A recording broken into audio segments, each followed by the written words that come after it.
One of the top questions that we get about rattlesnake fencing is how high does it need to be? These questions aren't only from homeowners, but also in regards to regulations from homeowners associations and plant communities who unfortunately often enforce sub-sufficient standards for snake fence installations. The quick answer is 3 feet high. In this video, I'm going to show you how we got to that answer and why it's so important to do it right that if it's done wrong, you probably shouldn't install snake fencing at all.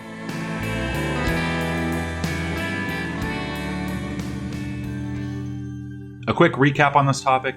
Rattlesnake fencing is a physical barrier that's designed and installed in such a way that it prevents rattlesnakes from getting into an area. The exact specifications of how to do this effectively is what our group has developed over the past decade to create the standard for this type of work. That being said, rattlesnakes are thinking and unpredictable animals, so these standards need to be based on their behavior and their physical capabilities more than anything else.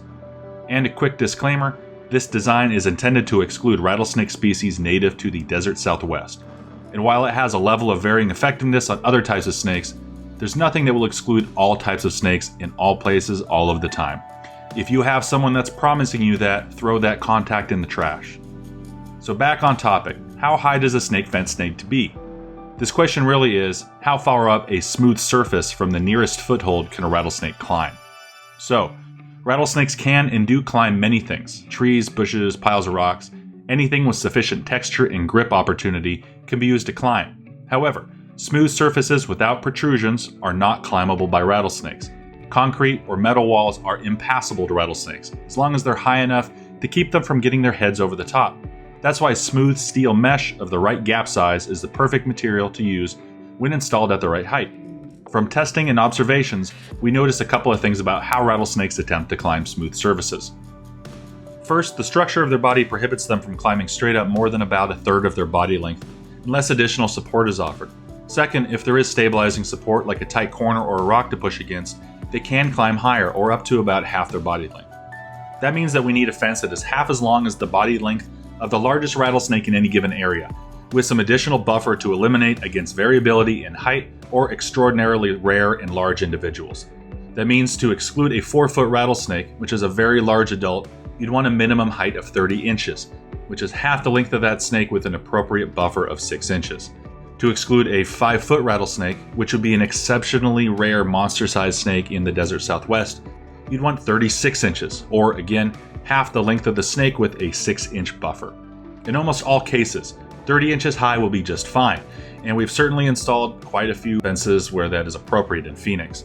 However, as a regional standard, 36 inches is our recommendation as of 2020. In the desert Southwest, the largest rattlesnake you're going to see is a western diamondback in about the 5-foot range. Most are much smaller. Around Phoenix and Tucson, where we work, a 4-foot rattlesnake is a very big snake, and most top out around 3 feet.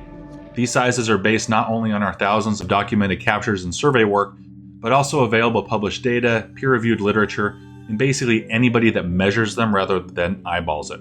If you're living in parts of Texas or in the southeast where rattlesnakes get a little bigger, maybe in the 6-foot range, just use that same formula stated above and you'll be covered.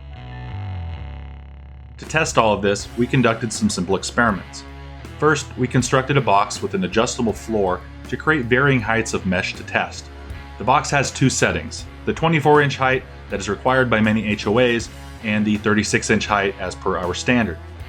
There's black duct tape along the top and sides to remove any sharp edges that could possibly injure the snakes or deter them if they get up that high. We put a Wi-Fi security camera on it and left the room. The quality is pretty bad, but for recording 24-hour video for days at a time, this is what we had available and it's more than enough to see what happens. Next, we need some snakes. Our first snake is a huge snake from out of state. It's the largest western diamondback we could get our hands on and represents the largest possible rattlesnake you could encounter in Arizona, measuring at exactly 5 feet long nose to tail, excluding the rattle. First, he went into the 24-inch box. Took him a little while to figure out which direction to go, but when he did, he easily climbed out of the 24-inch height mesh. We repeated this several times, and with each instance he escaped more quickly than the last time. It's clear that 24-inch tall fence will not keep out a 5-foot rattlesnake. Next, we tried the 36-inch mesh.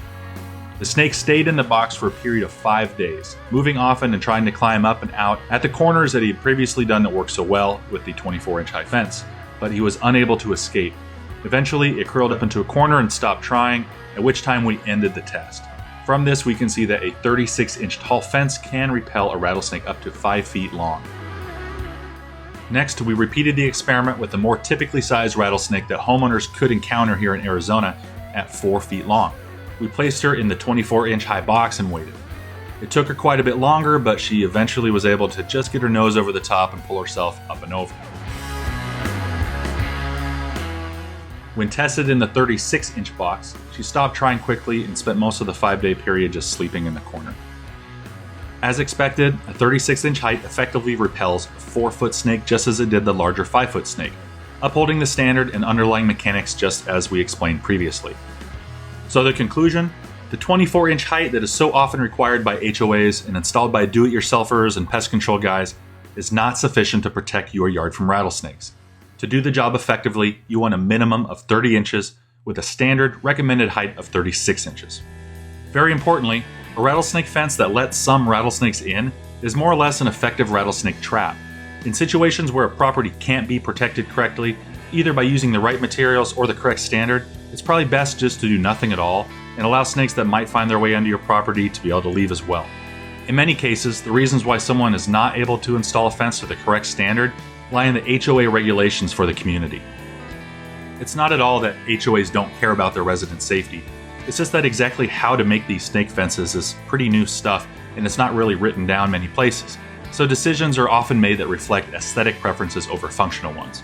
But in our experience, most communities are more than happy to adapt their regulations based on solid reason, which is what we're providing here.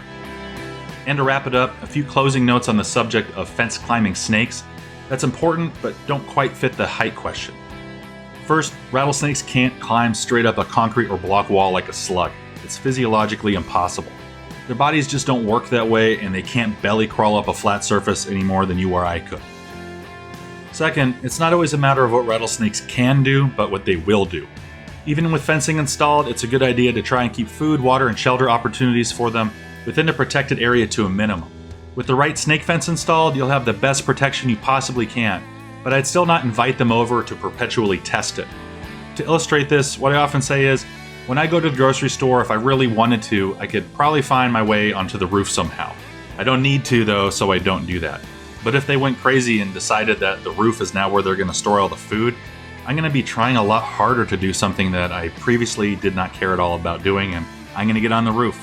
So even with the fence installed, stick with the best practice for rattlesnake prevention too. And lastly, keep in mind that everything I'm discussing here is for rattlesnakes specifically.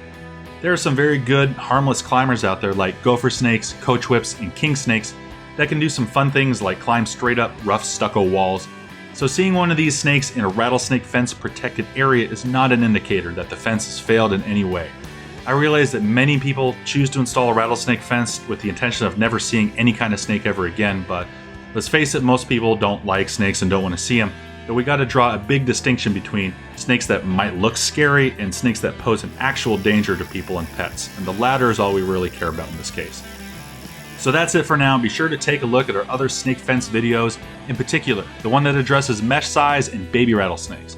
And as always, if you have questions about rattlesnake fencing, leave them in the comments and I'll get the best answer I can to you as soon as I can, and if we get enough of the same question, we'll work on another video just like this one.